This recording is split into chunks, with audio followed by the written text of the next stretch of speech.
You guys need to see this movie. I'm not even kidding you. If you have not seen this movie, watch it. Click off this video, give a thumbs up before you go, maybe a little comment. Appreciate that. But go watch Pet Sematary if you haven't seen it. If you have, then enjoy the review. If you haven't, please see this movie, then come back to me. Because if you haven't seen this yet, you deserve to see this movie. You need to see this movie. This is one of the best horror films I've seen in a long time. Hands down. Wow. Welcome back to some more reviews, and I know that was one hell of a way to kick off a review, but I'm being honest with you guys. If you have not seen this movie, go watch it.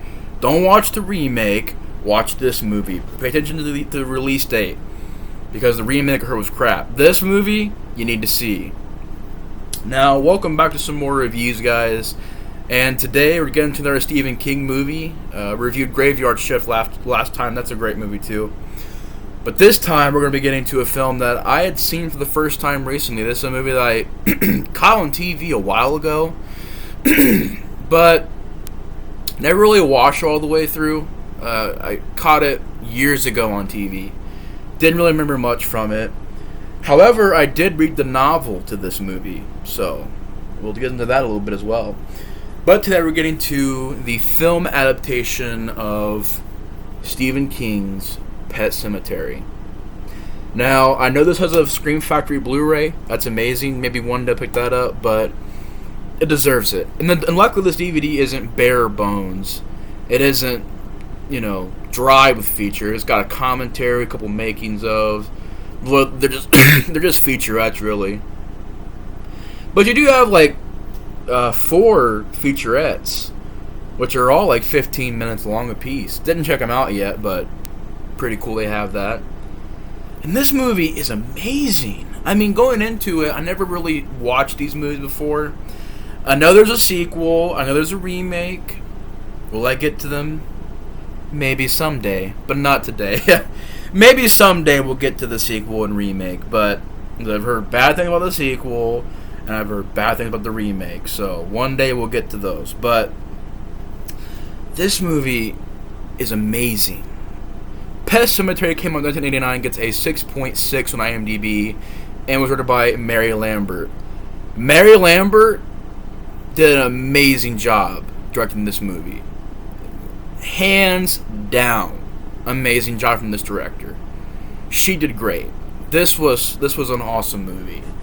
Now, apparently she's also directed some Tales from the Crypt episodes, and I guess she also directed the sequel to this film. She's done a lot of TV stuff, but I thought she did a great job with this movie. Yeah, I guess she did, I think, music videos too. Yeah, it looks like she did some music videos and some Tales from the Crypt episodes. With this movie, she did amazing. This was great. I think with this movie, everything works. Everything. Maybe a couple nitpicks here and there, but for the most part, everything works in this movie. And, like I mentioned before, I did read the novel. The novel and this are very similar. This is probably one of the more closer adaptations. I read this novel and Christine. And Christine and this are two adaptations that really follow the novels closely. And as far as an adaptation of that, this is done very, very well from what I remember. I read that book freshman year of high school, so it has been a minute. But from what I remember, this movie pretty much follows the book very, very well. And this movie's story, you got a family that moves into this house. They have a neighbor who meets them, and he talks about this pet cemetery, this trail that leads back into the woods to this little cemetery area. Of course, the sign says Pet Sematary, but the cemetery is spelled wrong, has an S instead of a C. And our lead guy, Dale Mitkiff, Lewis Creed, kind of a guy who is playing really just an average Joe. And what I like is that he's not mean, he's not rude, but he's not fake or phony. You know, you can tell he's struggling with things. You can tell he's stressed. And one of the things in the book that I really like is that you really get into this character's head. You know, like, I think in the book you found that he didn't have a dad growing up, or something happened to his dad, so he looks at this other character, Judd, as more of a father figure. So the book really helps. If you read the book first and then you watch this, the book really helps to give you a background on these characters. So in this case, reading the book and watching the movie really helps. But he's just this dad who's trying his best. You got his wife, Rachel, Denise Crosby, which I swear I've seen her in another horror film before. I swear she has been in another horror. I remember seeing her before. And she does a great job as the wife. She's done with things as well. You got Gage, played by Miko Hughes, who'd actually go on to be a New Nightmare. And I thought, and here, like, I like his performance in New Nightmare, but here he did a great job for how young he was. I don't know if he was like 3 or 4 when he did this movie, but he did a great job. He seemed pretty menacing for a little kid. You know, there was definitely moments where he was creepy and menacing. And once again, the direction by Mary Lambert. I mean, if you can make a 3 or 4-year-old kid seem scary and creepy with a little knife, that is hard to do. Because how many times have we seen movies where we've seen them do the killer kid thing and you're like, ha, there's no way. You're not scared of it. Here, you're scared of it. It's creepy. And I thought he did a good job in this role, Miko Hughes. Now you also do have Ellie, played by Blaze Birdie. Ellie Creed is the daughter. And I thought she did pretty good as well. And I feel like Del Midkiff, I've seen him in another movie before. I want to say he was in The Crow's Salvation, but maybe I'm wrong. I just for some reason remember him being in that movie. Or if he's not, he looks like a guy from that movie. Maybe he wasn't. But I thought the cast really works. Everybody in the cast does a great job. Basically, their cat gets killed by this truck. They bury it in this secret ritual area of the pet cemetery. The boundary shouldn't be crossed, but it ends up getting crossed, and it's a ritual area. Comes back to life, more violent, looks undead, smells bad, and its eyes glow. And the story goes on from there. The twists start happening, and before you know it, people are getting killed and getting buried, and they're coming back to life. And it's a great movie, man. This is a solid horror film. Because not only is it well made as a film, like, there are some shots in this movie that look beautiful. I absolutely love the atmosphere. The day scenes are just lit well. They chose the perfect days, weather-wise, to shoot because it looks beautiful. Certain shots of the water and the landscapes, beautiful cinematography in this movie, absolutely beautiful. And at night, it looks creepy. It's misty and dark and really well lit. Looks moody and atmospheric. And so as far as like aesthetically the film technically being made, I guess aesthetically worked too, but technically on a technical level this film is very well made, very well shot, very well directed, but also it's got a good story to it. And Stephen King wrote the book. It's a great story to that, and I think it translates very well to film. Because not every book can translate the film very well. Like The Shining is a good example where Kubrick's version of The Shining, I feel, is more for film, whereas King's version is more for the book. I think it works that way. There has been on Stephen King's The Shining, like, remake, I guess you could say. I didn't see it yet, but I heard about it, and I seen clips, and I heard some was 3 hours long. And I said, oh, hell no. Because I seen Rose Red. I wasn't a big fan of Rose Red. That was like 3 hours long. I really didn't get into that one. But the story in the book was very well done, and the story here translated very well. And like I said, I thought the cast was really well done. Yeah, he was in The Crow's Salvation. He was. I was like, I could have sworn I see him in that movie. He was in that movie. He's one of the villains, one of the dirty cops. But the acting is phenomenal. I mean, the lead, Del Midkiff, there's a few moments where his reactions, like whenever something shocking happens, maybe his reaction's a little but as far as from an acting standpoint, I thought he did amazing in this role. Just portraying this father who's struggling, he's stressed. They just got this house. They're still moving in. And he's worrying about different things. Maybe you get the idea that maybe him and his wife, sometimes they argue, but it's not like brought up, it's not in your face, but you maybe got this thing where, because she tells him to make a promise to the daughter that the cat's going to be okay, and he's like, well, if the promise gets broken, then, I don't want to be the one to explain it to her, but, you could tell there's some tension there. You could tell there's things that in his life are, he's struggling with.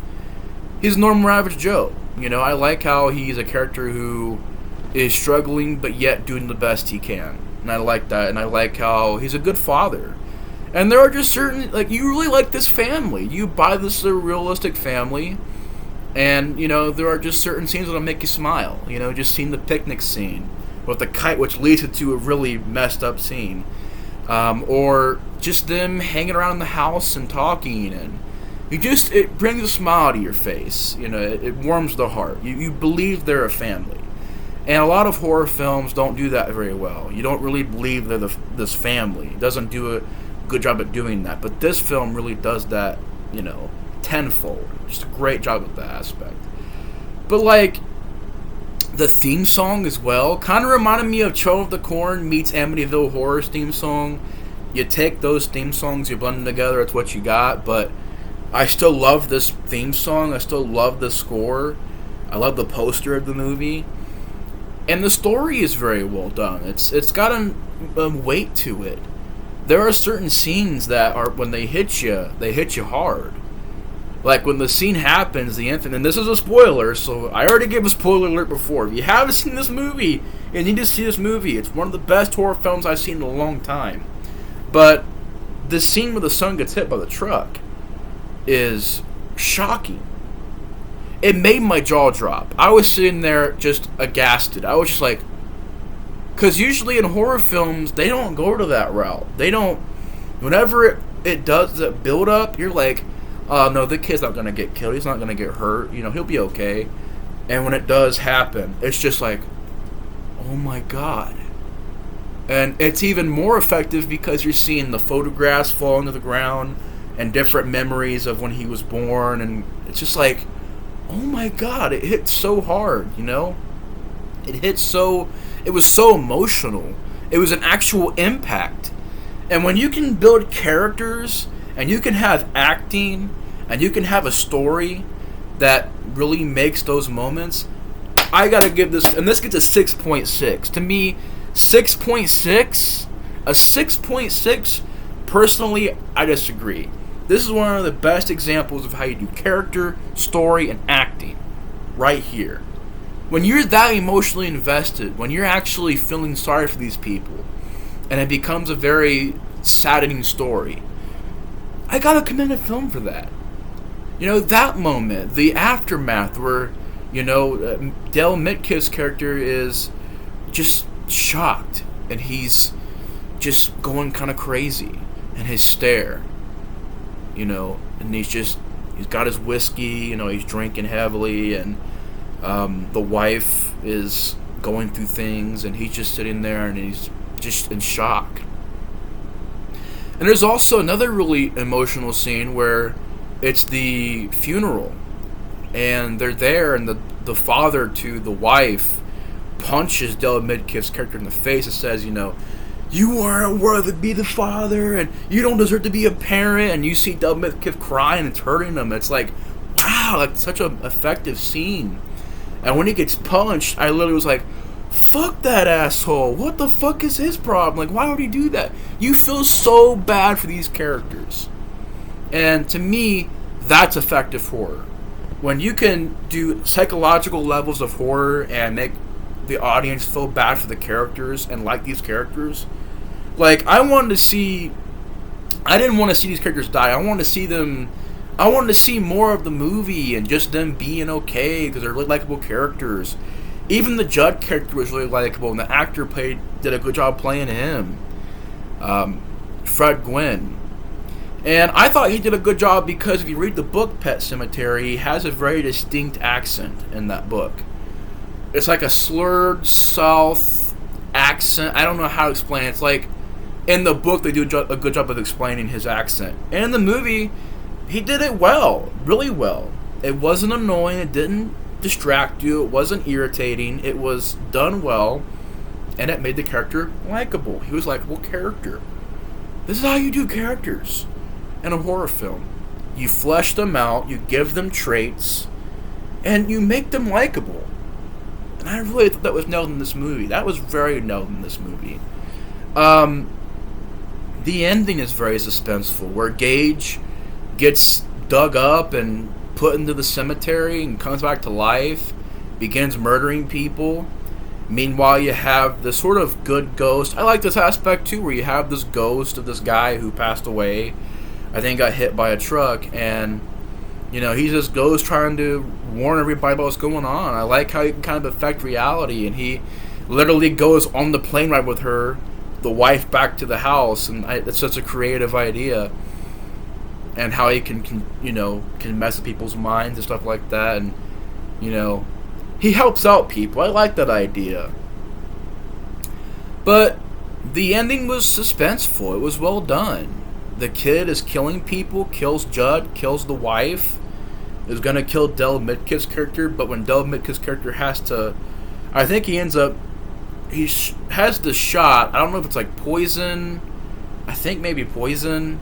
But he kills his son, and it's an emotional moment. And then when he burns the house down, he has the corpse to his wife. And the ghost is like, what are you doing? Don't make this thing worse. And he just, Del Midkiff's character is out of his mind. He's completely crazy. He's like, everything will be okay. I'm bringing you back this time. And this time it's going to work. And I always thought it was a funny scene because I was laughing my ass off because he's like warning him. He's like, no, the ghost. He's like, don't do it again. What are you doing? Don't do this. And he's like, no. I just imagine the ghost being like, you asshole. I've been warning you the whole movie and you don't listen to me. I don't know. I thought that was a funny scene. And when the wife comes back and the eye is missing and you have like pus coming out of the eye, I freaked out when Del Midkiff kissed her. I was like, oh my god. Oh, it was just so shocking and disgusting. And the movie ends with, the sound of him being killed. And you could go into many things with the story, like, things are better left dead. Dead is better than bringing back the dead. But I loved everything about this movie. It's well shot, well directed, well edited, well made in general. The acting is on point. I loved everybody in this cast. Everybody in the cast, they definitely fit the roles. And the cast was great. The family was very believable. A lot of good character moments and, character interactions. A good fleshing out of the characters, making them likable, making you care about them. Great story, and it's just got everything to it. My only nitpick is that a few times some of the performances can be a little bit but that doesn't really bother me because the rest of the movie blew me away. Acting-wise, direction-wise, score-wise, just everything. Everything about this movie blew me away. I absolutely loved Pet Sematary from 1989. But will I review the sequel? I don't know. I don't know if I'll review the sequel or not. I know it has what's his name in it? I forgot his name. He's the kid from T2. He was also in The Crow, Wicked Prayer. He was also in Night of the Demons, the remake. I did see those movies. Edward Furlong, I know he's in that movie. And apparently the same director made that movie, so maybe one day I'll check that out in the remake. I don't know. It's kind of one of those things like Poltergeist remake. Do you really need a remake to this movie? This movie's perfect. You didn't need a remake to this movie. I don't care how you do it. This is the perfect adaptation to this book. I read the book. This is a great adaptation. And I think Stephen King even loves it. Horror fans love it. You didn't need to remake this movie. It wasn't necessary. This was a great horror film. And it blew me away. Easily a 9.5 or 10 out of 10 for me. I'm going that far because this movie deserves it. This is a wonderful horror film. So yeah, 9.5 or 10 out of 10 for me. One of the perfect horror films out there. Easily one of my favorite horror film adaptations. Just a great movie overall. But anyways, guys, thanks for watching my review of Pet Sematary. Let me know your guys' thoughts on this film in the comments below. And yeah, thank you guys so much for watching. Hope you enjoyed. Explorer 4 is out. Peace!